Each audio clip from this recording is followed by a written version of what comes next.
नमस्कार प्यारे दोस्तों, आप सुन रहे daily current affairs update Hindi भाषा का यह कार्यक्रम रेडियो एमपीएससी गुरु पर। मैं आरजे उद्धव आप सभी का आज के कार्यक्रम में तहे दिल से स्वागत करता हूं।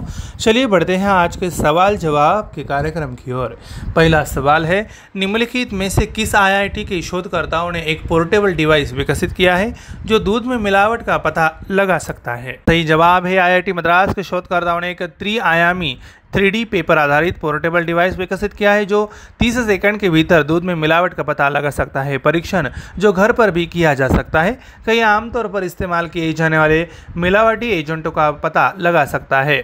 अगला प्रश्न है, वित्तीय वर्ष 2022 और 2023 में भारत का समग्र निर्यात किसको पार कर गया? सही उत्तर है, केंद्रीय वाणिज्य और उद्योग मंत्री पीयूष गोयल ने घोषणा की कि भारत का समग्र निर्यात, जिसमें सेवा और वस्तु निर्यात शामिल है, पहले ही वित्त वर्ष 2023 में $750 बिलियन के सर्वकालिक उच्च स्तर को पार कर चुके हैं। पिछले साल के $676 अरब के स्तर की तुलना में $750 बिलियन के निर्यात में 12.4% की वृद्धि हुई है।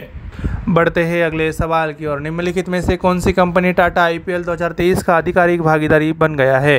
सही जवाब है, हर्ब लाइफ सीजन 2023 के लिए टाटा इंडियन प्रीमियर लीग के आधिकारिक भागीदारों में से एक बन गया है। आईपीएल के चेयरमैन अरुण सिंह धूमल का मानना है कि यह जुड़ाव मैदान के अंदर और बाहर स्वास्थ्य और पोषण की अधिक समझ हासिल करने का अवसर प्रदान करेगा।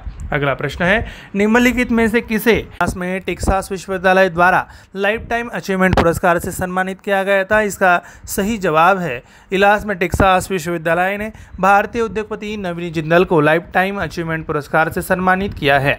नोबेल पुरस्कार विजेता अजीत शेखर के बाद जिंदल इलाहाबाद में टेक्सास विश्वविद्यालय से लाइफ टाइम अचीवमेंट पुरस्कार प्राप्त करने वाले दूसरे व्यक्ति है। अगला सवाल है, किस निम्नलिखित राज्य के संगीत नाटक अकादमी पुरस्कार हाल ही में घोषित किए गए थे? सही जवाब है, केरल संगीत नाटक अकादमी ने वर्ष 2022 के फेलोशिप पुरस्कार और गुरु पूजा पुरस्कार की घोषणा की है। अकादमी पुरस्कारों के लिए विभिन्न क्षेत्रों से 17 विजेता है, 22 ने गुरु पूजा पुरस्कार जीता है। बढ़ते हैं अगले प्रश्न की ओर। अग्निवीरों का पहला बैच निम्नलिखित में से किस भारतीय नौसेना जहाज आईएनएस से पास आउट हुआ? सही उत्तर है, भारतीय नौसेना के 1585 अग्निवीरों का पहला बैच ओडिशा में आईएनएस चिल्का के पोर्टल से दक्षिणी नौसेना कमान के तत्वावधान में आयोजित अपनी तरह की पहली औपचारिक नाइट पासिंग आउट परेड में पास आउट हुआ। अगला प्रश्न है, निम्नलिखित में से किसे हाल ही में Premier League Hall of Fame में शामिल किया गया था? सही उत्तर है, दिग्गज मैनेजर एलेक्स फर्ग्यूसन और आर्सेन वेंगर को Premier League Hall of Fame में शामिल किया गया है। इस जोड़ी ने क्रमशः मैनचेस्टर यूनाइटेड और आर्सेनल के साथ एक उल्लेखनीय विरासत बनाई, संयुक्त 16 प्रीमियर लीग खिताब जीते हैं।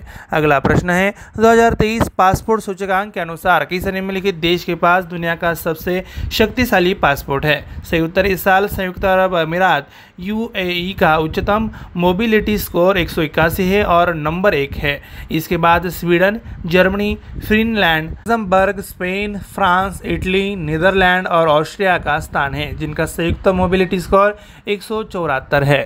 अगला प्रश्न, भारत का दूसरा सबसे बड़ा क्रिकेट स्टेडियम किस निम्नलिखित शहर में बनाया जा रहा है?